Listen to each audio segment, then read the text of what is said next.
Kerala police Kanhangad sub ഡിവിഷന്റെ നേതൃത്വത്തിൽ തീരദേശ സംരക്ഷണ പദ്ധതി പ്രകാരം പ്രാദേശിക കടലോര ജാഗ്രതാ സമിതി അംഗങ്ങൾക്ക് തീരദേശ സംരക്ഷണ ബോധവൽക്കരണ ക്ലാസ് സംഘടിപ്പിച്ചു. എച്ച് മഞ്ജുനാഥ IPS ഉദ്ഘാടനം നിർവഹിച്ചു. CI KV വേണുഗോപാൽ അധ്യക്ഷത വഹിച്ചു. Hosdurg ASC Raveendran C, Pradeepan, CK Muhammad Kunhi എന്നിവർ ആശംസകൾ നേർന്നു സംസാരിച്ചു. ജനമൈത്രി പോലീസിന്റെ സംവിധാനത്തോട് തന്നെ ഒരുപാട് കാര്യങ്ങൾ തീരദേശങ്ങളിലൂടെ പോലീസിന് ചെയ്യാൻ കഴിഞ്ഞിട്ടുണ്ട്. അതുപോലെ തന്നെ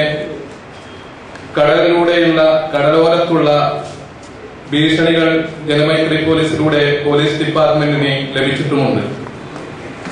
പിൽക്കാലത്ത് അതിന്റെ പ്രവർത്തനം ശുഷ്കിച്ചു പോകുന്ന ഒരവസ്ഥയും കടലോരവാസികളുടെ സഹകരണം ഇല്ലായ്മ ഉണ്ടാവുകയും ചെയ്തത് മൂലം ഒട്ടേറെ മോശപ്പെട്ട കാര്യങ്ങൾ നടന്നു വരുന്നത് തീരദേശവാസത്തിൽ നിന്നും പോലീസിനോ ഇതര ഡിപ്പാർട്ട്മെന്റിനോ കിട്ടാതെ പോവുകയും ചെയ്തു.